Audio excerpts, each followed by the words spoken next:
Hey guys, Sundown here. This is going to be my chapter review to One Punch Man 127.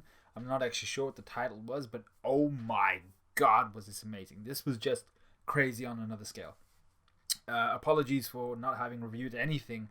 Really, no My Hero, no One Punch Man, no Taizai this entire week and a bit, maybe even 2 weeks now, because I've been neck deep and a whole bunch of shit to do for work. So I've not really had any time to myself in order to do something like this.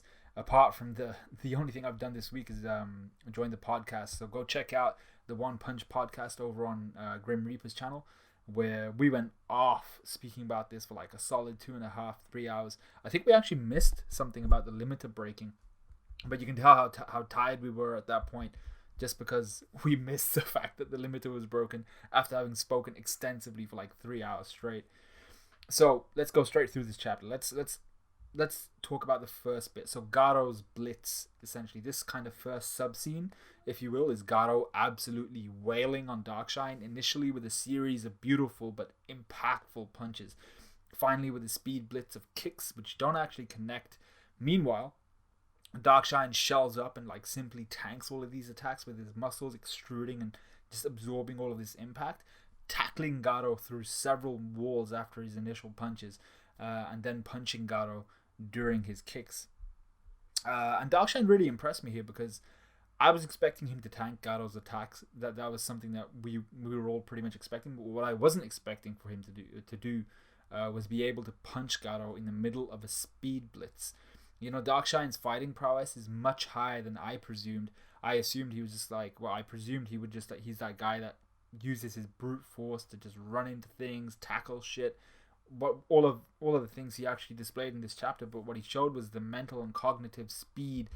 He has the reflexes, the adaptability, which was a surprise to me. So then the second kind of sub scene was Garo's awakening. Garo awakens, and well, quite literally awakens. So this was Darkshine punches Garo from the previous scene, and Garo wakes up. Now, I think it was pretty clear to me, and I hope to you guys, that Garo was unconscious throughout this whole exchange. I mean, like, it was very clear. His eyes had been whited out. He looked like a rabid dog. But just seeing him jaw back into consciousness and realize he'd been fighting an S-class hero in his sleep and not be surprised shows how badass this guy is. I mean, like, Garo he's on another level. And I think what's even more impressive to me is that, you know, it's almost like a cuss. It's almost like he's dissing our boy Darkshine with the fact that, oh, I was asleep, you know, I could take you in my sleep. That it's just something I do, you know. I don't like how I fight in my sleep. I was just like, yo, he got some swag. It's like when you're fighting someone in your sleep and then you wake up like, oh shit, I didn't know I was doing that. Let's resume. That's disrespect right there. But here's where we get the duality of Garo. He immediately thinks of four things: Super Alloy Darkshine, what the fuck's going on here? Where am I? Where's Orochi? And did Tario manage to escape? So even in the face of an S-class hero who he isn't sure he can beat at this point, he thinks of Tario and how he is. So at heart, I really believe that Garo he's not a monster. He's just someone who's been pushed too far and is lashing back at everyone with power and social standing, even though they weren't technically the ones who let him down.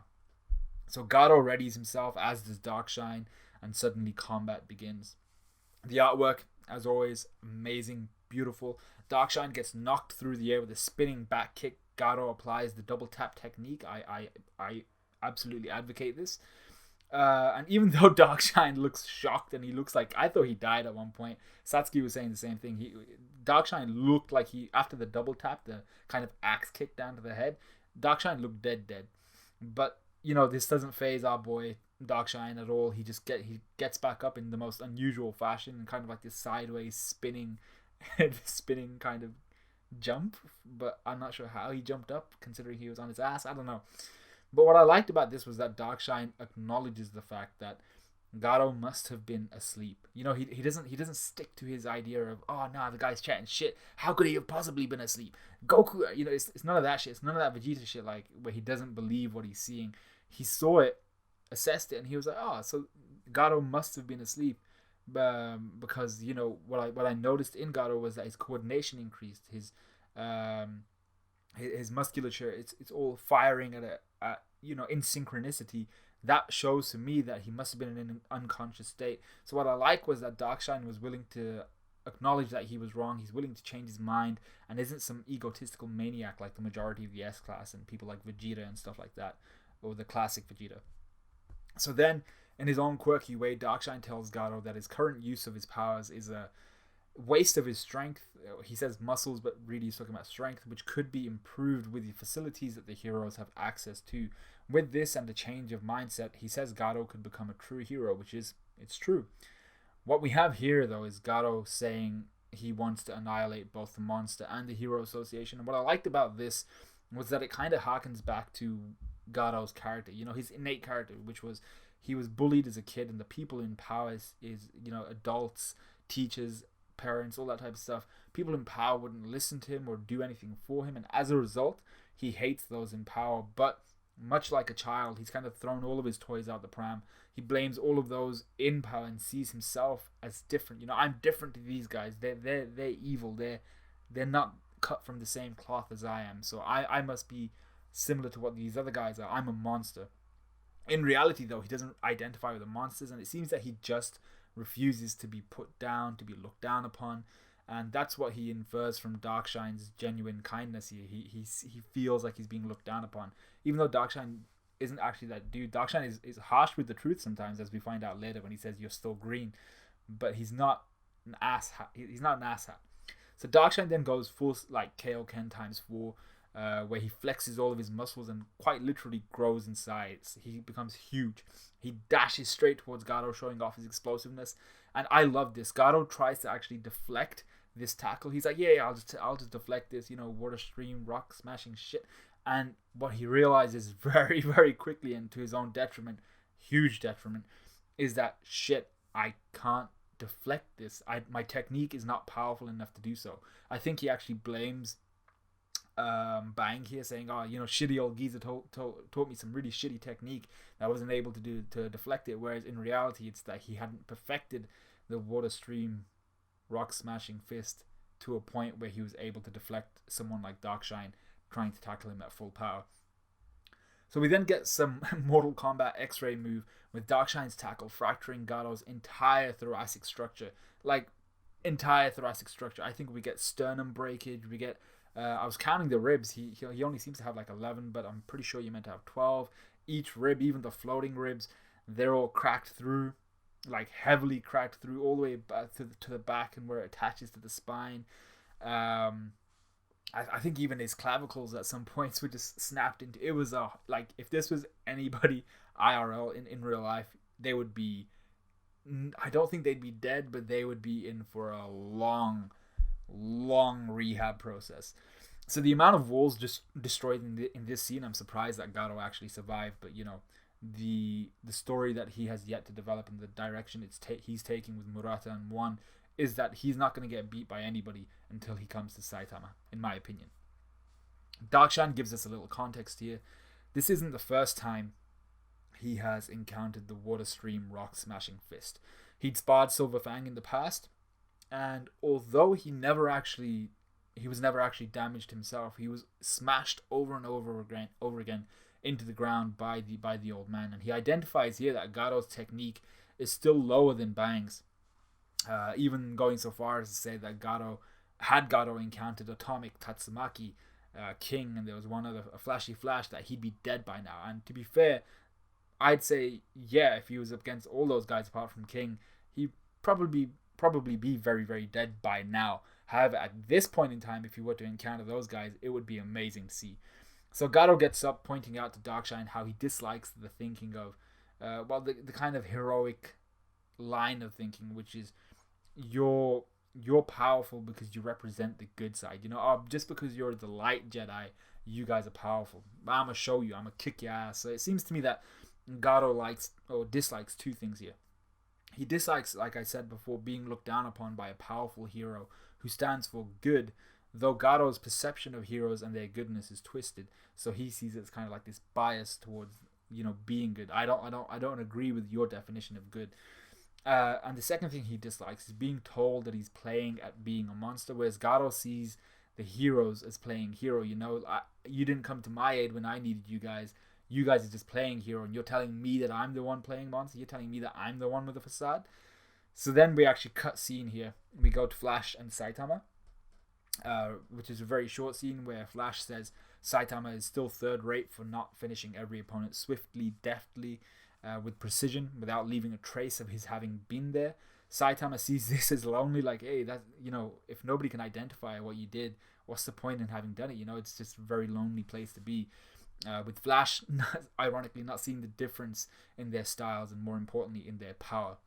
We then go back to Gato and Darkshine, with this sub scene essentially being labeled for me as Gato's unleashing, Gato unleashed. And this was like the second most favorite part of the chapter until the last part with just the narration. But Gato unleashes his fury upon Darkshine here, with Darkshine confident in his defensive capabilities. However, this confidence very, very quickly starts to ebb away. You know, much like low tide, as he realizes Gato's attacks are becoming faster and more powerful. In fact, in this battle of attrition, Darkshine panics a little bit, and panics a little bit more than a little bit, because Gato refuses to present him with an opportunity to strike back, and for the first time in what must have been a lifetime, Darkshine imagines defeat, even if only for a second. And I think this is going to be different to the rest of the S-Class, in the sense that they all seem to be about to explode with this inner strength of renewed vigor. You know, we're all on the borderlines of death, we're all on the borderlines of defeat, but we're going to come back and show these executives what we really are, what, you know, that we can explode with this monstrous growth in power as well. But I don't think the same thing is going to happen for Darkshine.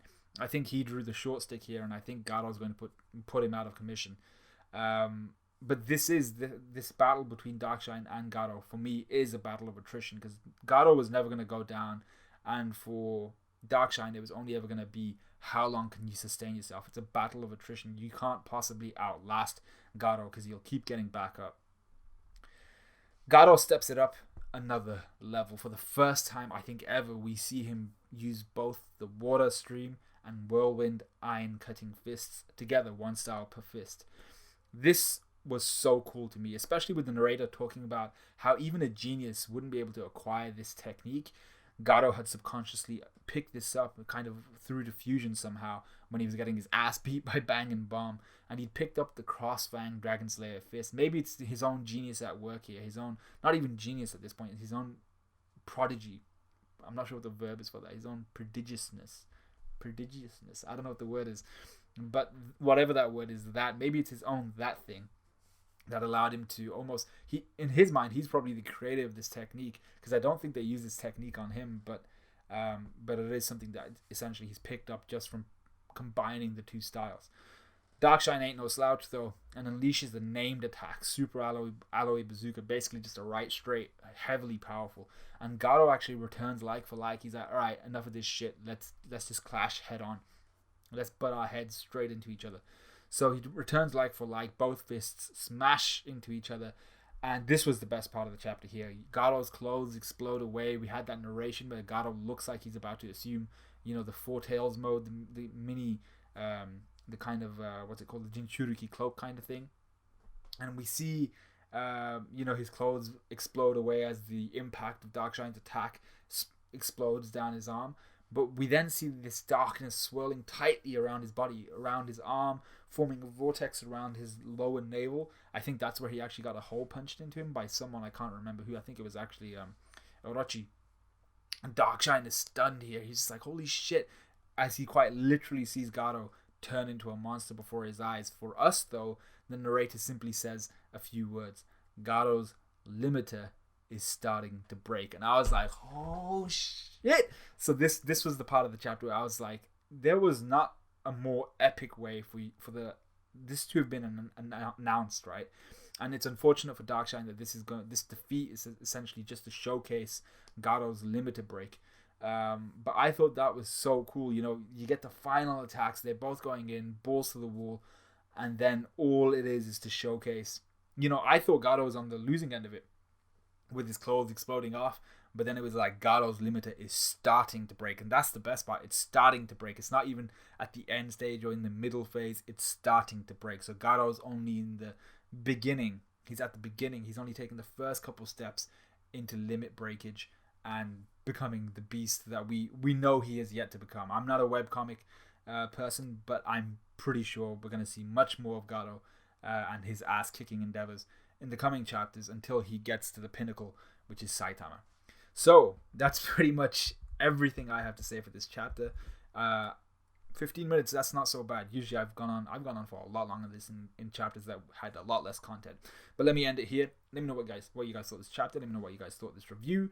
Like, comment, subscribe, all of that good stuff. And I will see you guys hopefully tomorrow and Sunday. A whole bunch of chapters coming out for review, not coming out in terms of new chapters. But I need to get My Hero out.